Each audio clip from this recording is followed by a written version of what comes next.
Good morning, all. So, now we will look into an ideal individual written by Bertrand Russell. So, in this essay, he is talking about the four characteristics that is essential for an ideal individual. Okay. So, what are the four characteristics? Is vitality, courage, sensitiveness, and intelligence. So, in this essay, he is talking about these four important characteristics of an ideal individual one by one. So, first, he takes into the important character, that is vitality. He is telling that vitality is a physiological than a mental characteristics. Okay, so vitality is nothing but it is more concerned with the perfect health. So if we don't have perfect health, then nothing is possible. So if we have health, all our happiness will be there and all our pains will be decreased, and also we will tend to help others. So only when we are good in health, we will be able to help others also. So on the other hand, if we don't have proper health, we will not look into the outside world. So we'll be all the time concerned only about our health issues. So if we are having a very strong stamina, we will look into the outside world and we will do all the necessary help needed for the people around. So that's what he is elaborating in the first paragraph, and also he is telling that envy is one of the great sources of human misery. This is a very important merit in vitality, meaning that if we are vital, we will never have envy for other things. Okay, we will never envy the other things that is around us. Okay, so we will be happy with whatever we are having. So he is comparing a man who is with good vital power to that of a healthy tiger itself. Okay, and towards the end of the paragraph, he is talking about Newton and Locke, and Newton seems to hold very bad health, and that is the reason for the controversy that he had for a mathematician called as Leibniz. Okay, so this is how the paragraph ends with vitality. And in the second paragraph, he is talking about the second important quality, that is courage. Okay, and when he is talking about courage, he is telling that there are two types of courage. Okay, one is absence of fear, and the other one is the power of controlling fear. So these are the two types of courage that is mentioned by Bertrand Russell. So when we are talking about absence of fear, again there are two things that you have to note down. One is rational fear and the other one is irrational fear. Okay, and absence of irrational fear is, it is encouraged, but absence of rational fear is something that we have to think about. Okay, so this is how he is developing and talking about courage in the coming paragraphs. So when he's talking about irrational fear, he's mentioning about pathological forms also, like the persecution mania and anxiety complex, and he is listing out examples for irrational fear, like fear of mice or spiders. No, so such type of fears come under irrational fear, and he is also talking about what is the reason for irrational fear. So according to Bertrand Russell, irrational fear is all because of our own experience or suggestion. Okay, so we are not born with irrational fear. So that is the point he wants to talk about. So irrational fear is actually brought by experience or suggestion. So maybe when our mother is fearing for spiders or something like that, we will also start thinking that a spider is something to be feared.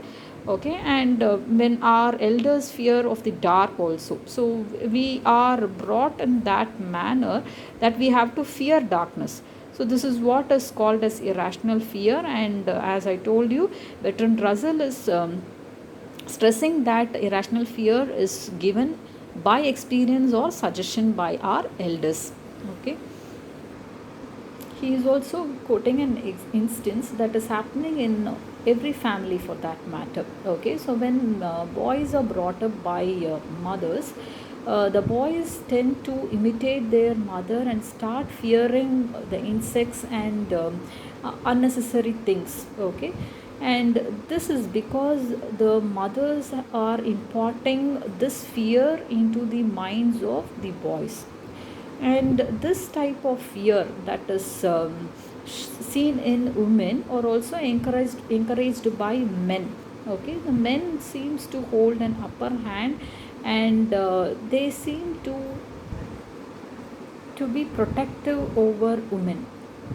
And as a result, what happens, the boys have to come out of the fear, maybe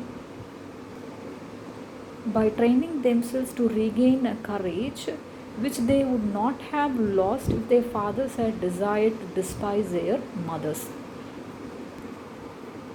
In the next paragraph, Bertrand Russell is talking about a question like, can we be content to deal with fear by means of repression, or must we find some more radical cue?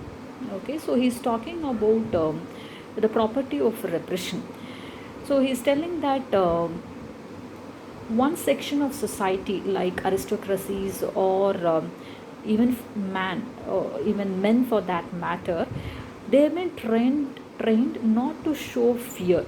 Okay, so this is one section of society who could be counted as aristocracies or men for that matter, who are trained not to show fear.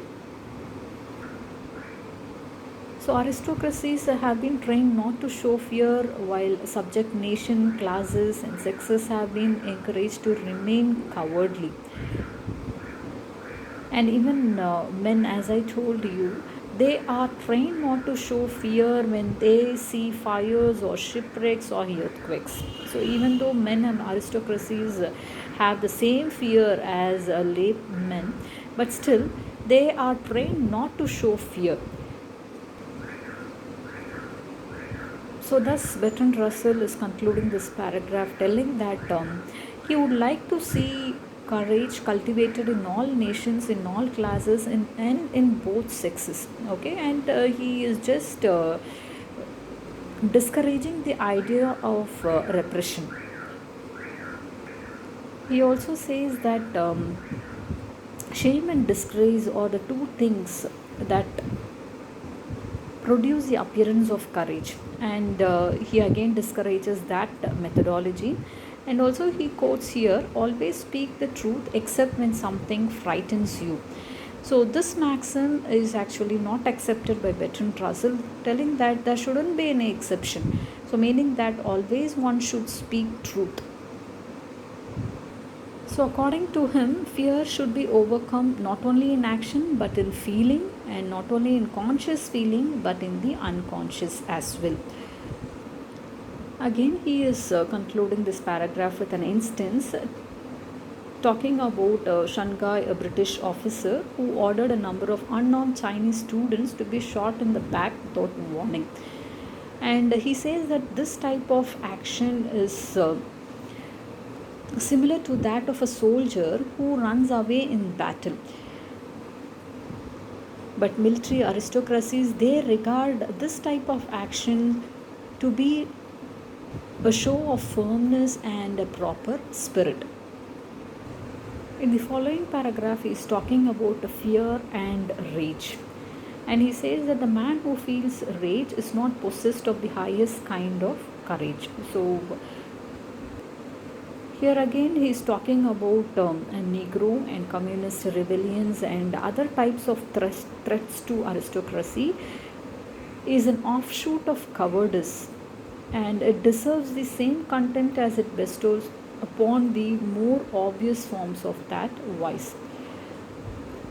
So all the anger that is shown at any people or anything is all because of the fear that we are having in our conscious or unconscious mind.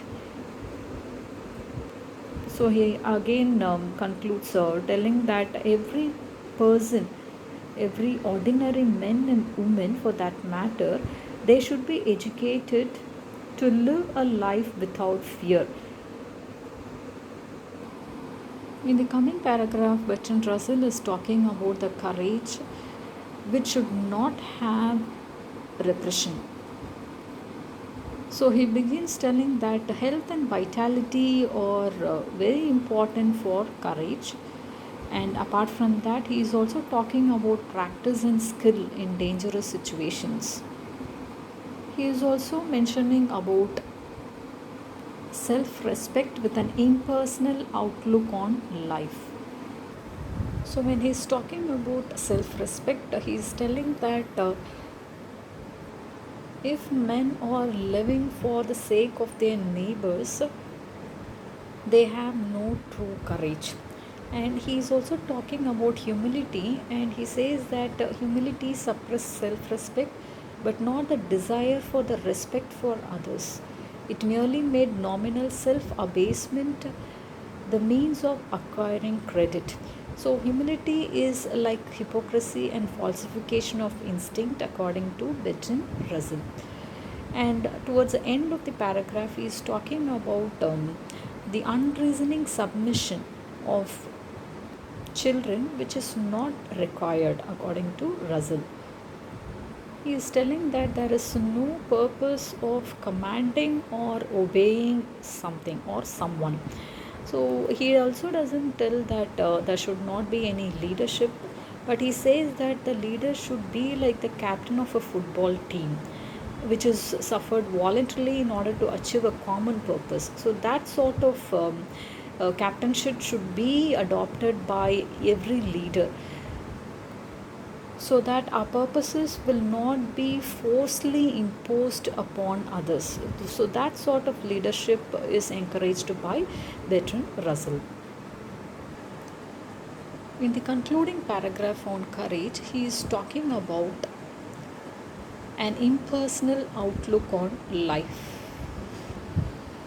So he is talking about a man who is centering upon himself, and that sort of man cannot view death with equanimity because it extinguishes his whole emotional universe. So here he is talking about the saints who learn to renounce self.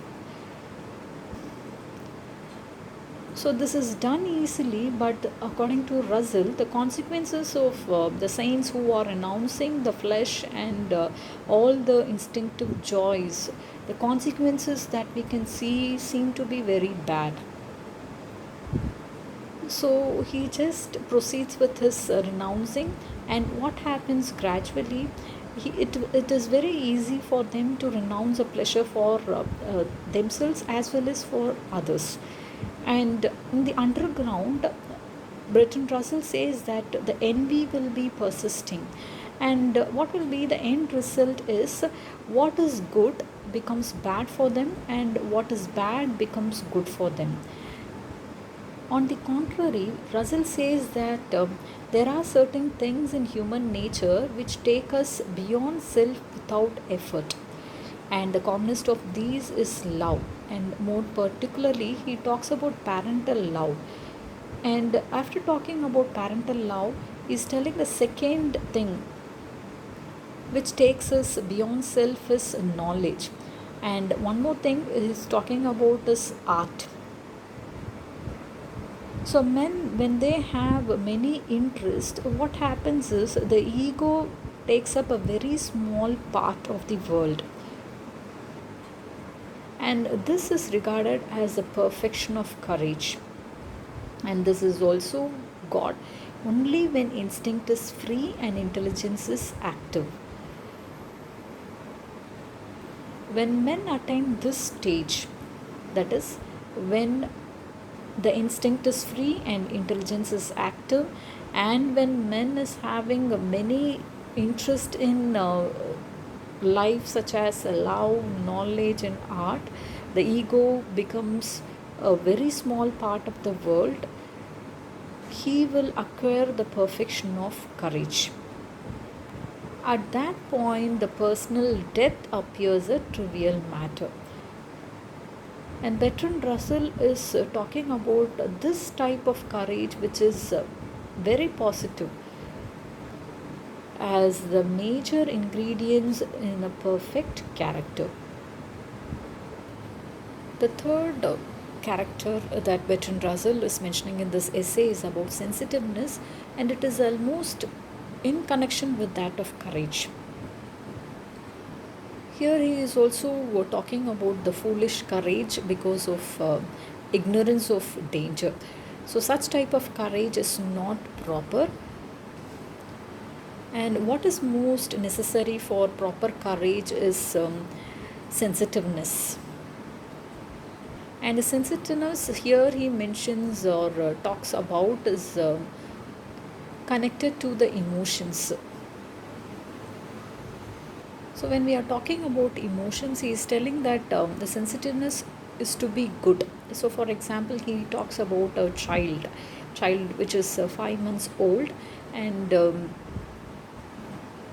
it feels very happy when it is uh, tasting a good food, or it is getting a very warm touch from his mother or from any other elders for that matter.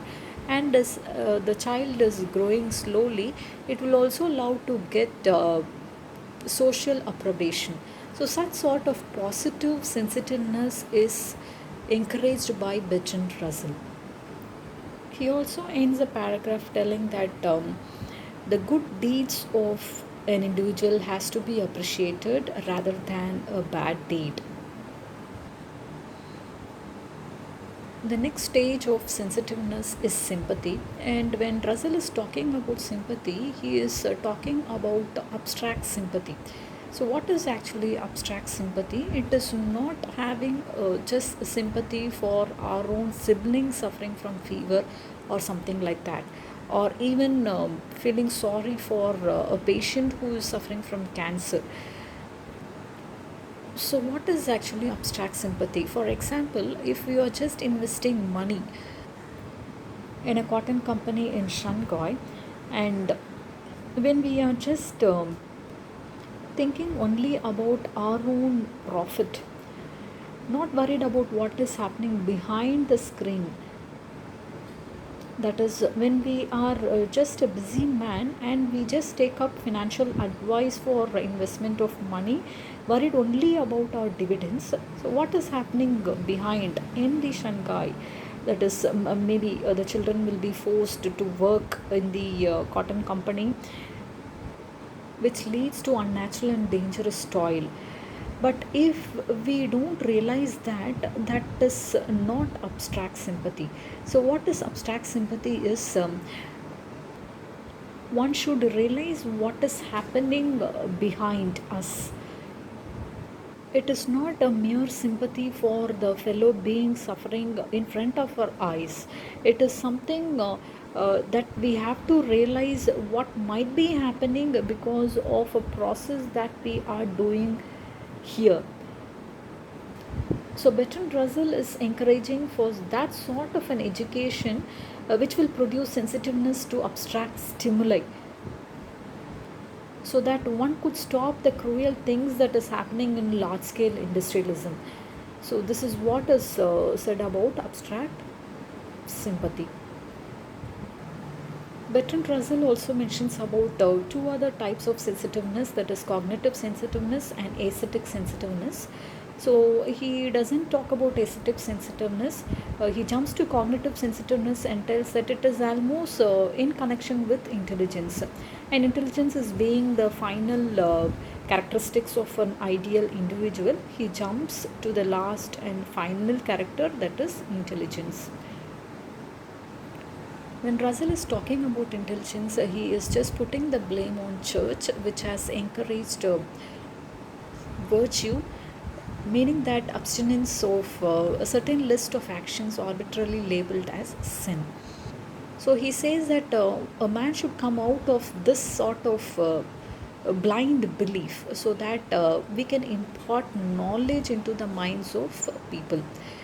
And also he follows to talk about two types of intelligence, that is actual knowledge and receptivity to knowledge. So before he jumps into that two types of knowledge, he talks about the ignorant people. So he says that ignorant adults are unteachable. And also he further says that the man who has already learned it will be easy for him to learn more. Russell goes on to talk about acquiring knowledge than talking about the actual knowledge, because actual knowledge is almost equal to the definition of intelligence. And he also insists that cultivation of intelligence should be one of the major purposes of education. In the coming up paragraph, he's talking about curiosity. So he says that the instinctive foundation of the intellectual life is curiosity. So he's talking about an instance, a cat which has been brought to a strange room and proceeds to smell every corner and every piece of furniture. So the same instinct you can also see with the children. So the children, when they are just looking into the things which seem to be strange, for example, when the drawer which has been all the time closed is opened, so such sort of curiosity happens in the minds of children. Why the drawer is open, or why the cupboard is turned upside down? So such sort of curiosity we can see in young children more. But as the children grow older and older, the curiosity seems to decrease. And also, Russell says that curiosity about general propositions shows a higher level of intelligence than curiosity about particular facts. For example, when the cat is searching for only the mice, that is actually a particular fact. But when the cat is searching for something without deciding what it wants, that curiosity will be more. I mean, that level of intelligence will be more. So that's what is told here by Bertrand. Curiosity disassociated from personal advantage shows a higher development than curiosity connected with a chance of food. Okay, so when we have curiosity which has general proposition, that will have higher level of intelligence compared to that of particular facts. So when we are curious to in searching something, we shouldn't search with particular things. So this is what we will see in a drawer which is open. So when we have that particular fact in our mind and we are searching the drawer, that will not have higher level of intelligence. On the other hand, if we are searching the drawer without any particular facts but with general propositions, that will have much higher level of intelligence. This is what is told by Bertrand Russell clearly in this paragraph. In the following paragraph, he is telling that in order to make our curiosity a fruitful thing, certain things are necessary. For example, there must be habits of observation, belief in the possibility of knowledge, patience, and industry. And if these things are given the proper curiosity and proper intellectual education, we will attain fruits.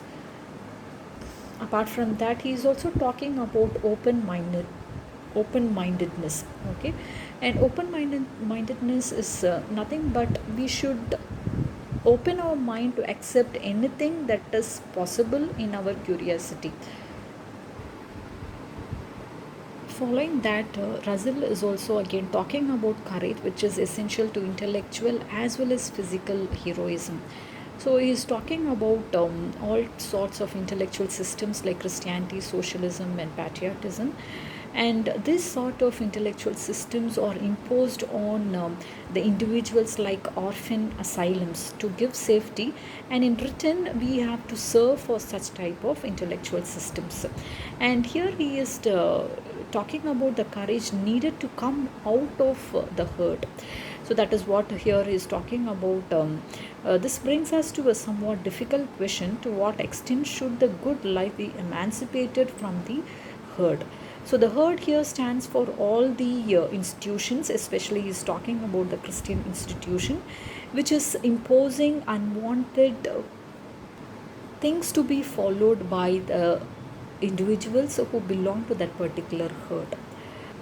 So the question is about whether to belong to the herd or not. So when he is just talking about the things which has been imposed to the individuals who belong to the herd. He says that we have to fight for that, but still we should be into the herd. So that is what is a conclusion made by Bertrand Russell in the paragraph, telling that the great discoverers have had to withstand the herd and incur hostility by their independence. So one should actually belong to a particular herd, because no man is an island, and still he has to incur all the enmity because he shows some sort of diversity from the herd itself. In this paragraph, Bertrand Russell talks about the herd instinct. So he is talking about a large spear and a small spear, and the large spear is the one which is actually dominated by the herd instinct, and the small spear is the one where you cannot see the herd instinct, where the herd instinct is not allowed to penetrate. So there are two spears, one is large spear and the small spear. Large spear is for the herd instinct and the small spear is for the individual instinct. So the small spear should contain the region of a special competence. So for example, he is talking about many things. So in order to quote one of his example, a farmer should follow his own judgment as to the capacities of the fields which he cultivates himself, though his judgment should be formed after acquiring a knowledge of scientific agriculture. So acquiring a knowledge of scientific agriculture should be the large spear, and the small spear will be his own judgment. So these are the two things that he has to use when he is doing his farming. So this type of small spear and a large spear should be found in every area of work. And this small spear, where we find the special competence, is what is called as the independence of an individual. So the small spear, which stands for the special competence, is actually the independence of the individual, where he can use his own knowledge and process with his own profession. So this is what is insisted by Bertrand Russell. In the final paragraph of this long essay, he concludes telling that a community of men and women possessing vitality, courage, sensitiveness, and intelligence in the highest degree that education can produce will be very different from anything that has hitherto existed. Very few people would be unhappy. The main causes of unhappiness at present are ill health, poverty, and unsatisfactory sex life. So telling these three things about the unhappiness of the present condition of men, he is telling that the ill health could easily be overcome, and also old age could be postponed, and poverty, he is telling that after industrial revolution is only something that is unimaginable. Sensitiveness, intelligence, and courage would easily abolish poverty also. And talking about the third thing, that is unsatisfactory sex life, he is telling that most people's sex life at present is more or less unsatisfactory, and this is partly due to bad education. And also he is talking about the women should be given proper education related to sex life. And he's telling that one generation of fearless women could produce fearless children, and that would follow fearless generation thereafter. He concludes telling that it is education that gives us these bad qualities, and education that must give us the opposite virtues. Education is the key to the new world, but it is time to have done with generalities and come to the concrete detail in which our ideals ought to be embodied. So with this, the essay comes to an end.